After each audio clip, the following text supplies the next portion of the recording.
Bienvenue sur la chaîne Ministère La Vie en Christ.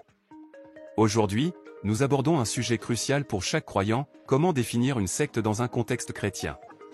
Ce mot peut évoquer des idées de pratiques obscures, mais en réalité, les sectes se caractérisent souvent par des doctrines subtiles qui s'écartent des vérités fondamentales de la foi. Dans cette vidéo, nous allons examiner ce qui distingue une secte des enseignements bibliques authentiques, en discutant de thèmes comme la divinité de Jésus, le salut par la foi seule, et les fausses doctrines dénoncées par les premiers apôtres. Si vous désirez approfondir votre compréhension de la foi et rester vigilant face aux erreurs, restez avec nous, et pensez à vous abonner pour des enseignements bibliques enrichissants. 1. Définition d'une secte dans le contexte chrétien. Une secte, dans le christianisme, est un groupe qui altère ou nie les doctrines essentielles de la foi chrétienne. Ces doctrines incluent des vérités fondamentales comme la divinité de Jésus-Christ, la nature trinitaire de Dieu, le salut par la grâce et la foi seule, et l'autorité des Écritures. Importance de ces doctrines sont le fondement de la foi chrétienne et sont indispensables pour le salut. Toute altération peut amener les croyants à adopter des pratiques et des croyances qui les éloignent du message du Christ. Se réclament du christianisme tout en rejetant des vérités centrales. Les sectes utilisent souvent des termes chrétiens, comme Jésus, salut, et évangile, mais leur compréhension diffère de celle de la Bible. Cela crée une apparence trompeuse de christianisme et peut facilement attirer des personnes non informées. Exemple biblique, dans 2 Corinthiens chapitre 11 versets 13 à 15, Paul avertit les croyants de faux apôtres, des ouvriers trompeurs qui se déguisent en ministres de Christ. Il explique que même Satan lui-même se déguise en ange de lumière, soulignant l'importance de discerner les véritables doctrines de celles qui sont déviantes. Résumé de cette définition, une secte chrétienne est donc un groupe religieux qui revendique l'identité chrétienne mais nie ou déforme une ou plusieurs doctrines essentielles, mettant ainsi en danger la foi et le salut de ses membres. 2. Caractéristiques des sectes chrétiennes. A. Négation de la divinité de Jésus-Christ. La divinité de Jésus est centrale dans la foi chrétienne. Jésus est reconnu comme Dieu fait homme, Jean chapitre 1 versets 1 et 14, ce qui signifie que sa nature divine est essentielle pour son rôle de sauveur. En niant sa divinité, une secte prive son sacrifice de sa pleine signification rédemptrice, car seul Dieu pouvait porter les péchés de toute l'humanité. Exemple biblique, dans Jean chapitre 8 verset 58, Jésus dit avant qu'Abraham fût, « Je suis », se déclarant lui-même avec le nom divin « Je suis », référence à Exode chapitre 3 verset 14. Cela montre que Jésus s'identifie comme Dieu, et les croyants qui nient cela rejettent une partie essentielle de son identité et de son rôle. Exemple pratique, les témoins de Jéhovah croient que Jésus est une créature créée par Dieu et non Dieu lui-même. Cette fausse doctrine les éloigne de la réalité de la rédemption, car ils ne reconnaissent pas la puissance de Jésus en tant que Dieu incarné. B. Rejet du salut par la foi seule.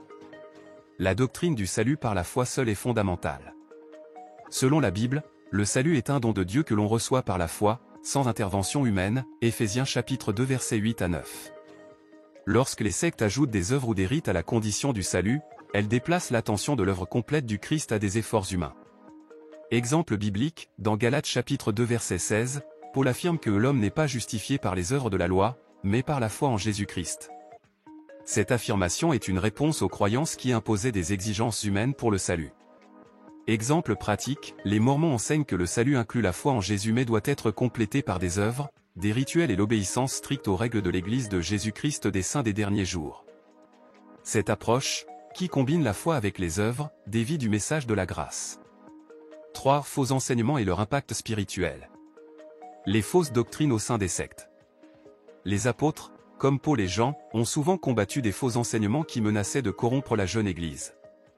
Les gnostiques, l'un des premiers mouvements sectaires, les gnostiques, prêchaient que la matière était mauvaise et que Jésus n'était pas réellement incarné. Cela niait la doctrine centrale de l'incarnation, Dieu fait homme, essentielle pour la rédemption. Exemple biblique, dans 1 Jean chapitre 4 versets 1 à 3, Jean avertit les croyants de ceux qui nient que Jésus soit venu en chair. Pour Jean, ceux qui refusent cette vérité sont des antichrists, car ils déforment le cœur même de l'Évangile. Impact spirituel des sectes. Dérivation de la foi en Christ, en niant ou altérant des doctrines essentielles, les sectes détournent leurs membres de la véritable foi. Par exemple, la négation de la divinité de Jésus et du salut par la foi peut mener les membres d'une secte à une foi sans la pleine puissance rédemptrice du Christ.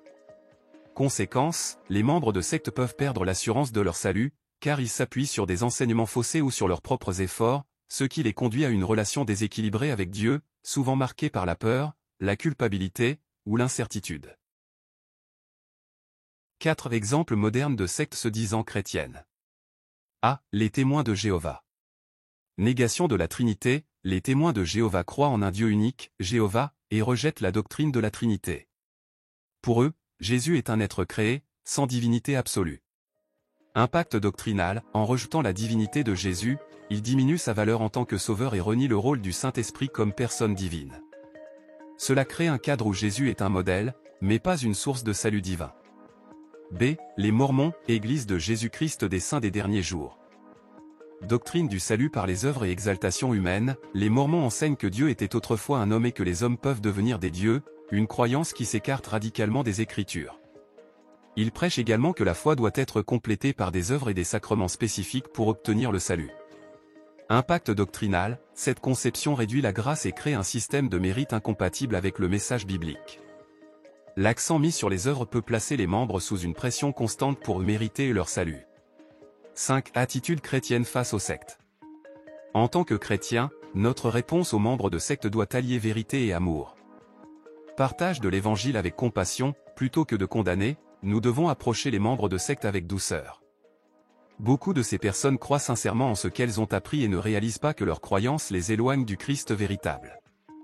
Exemple pratique, lors de conversations, il peut être utile de poser des questions sincères comme « Que signifie pour vous que Jésus soit venu en chair ?» ou « Comment comprenez-vous le salut par la foi ?» Cela peut ouvrir des discussions sans être confrontant. Prier pour discernement et sagesse, nous devons demander à Dieu de nous guider afin que nous puissions partager l'Évangile de manière efficace et bienveillante.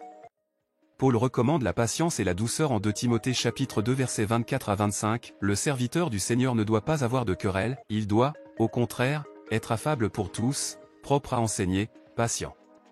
6. Discernement et fidélité à la parole. Se protéger contre les fausses doctrines. Étudier la Bible, la connaissance de la Bible est essentielle pour reconnaître les faux enseignements. Jésus nous met en garde contre les faux prophètes dans Matthieu chapitre 7 versets 15 à 16, en nous rappelant de connaître leurs fruits. La parole de Dieu est notre meilleure défense contre les doctrines erronées. Développer une vie de prière et de relation avec Dieu, demander au Saint-Esprit de nous guider dans la vérité nous aide à rester fermement ancrés dans la foi. En priant pour la sagesse, Jacques chapitre 1 verset 5, nous recevons le discernement pour différencier la vérité de l'erreur. En somme, une secte est un groupe qui s'écarte de l'enseignement biblique sur des points fondamentaux, tout en prétendant être chrétien. Les doctrines déformées qu'elles prêchent peuvent détourner les membres de la vraie foi en Christ. En tant que chrétiens, nous devons rester fermes dans notre connaissance de la Bible et être attentifs à la doctrine. Merci d'avoir suivi cette présentation. J'espère qu'elle vous a permis de mieux comprendre ce qu'est une secte dans le contexte chrétien, ses caractéristiques et son impact sur la foi. Retenez que notre fondement en tant que chrétien repose sur la fidélité aux enseignements bibliques et sur la relation authentique avec Jésus-Christ. Restons fermes dans notre foi, et discernons les doctrines qui exaltent véritablement le message de l'Évangile. Si vous avez apprécié cette vidéo, n'oubliez pas de vous abonner à * Ministère La Vie en Christ *, de laisser un commentaire, et de partager autour de vous.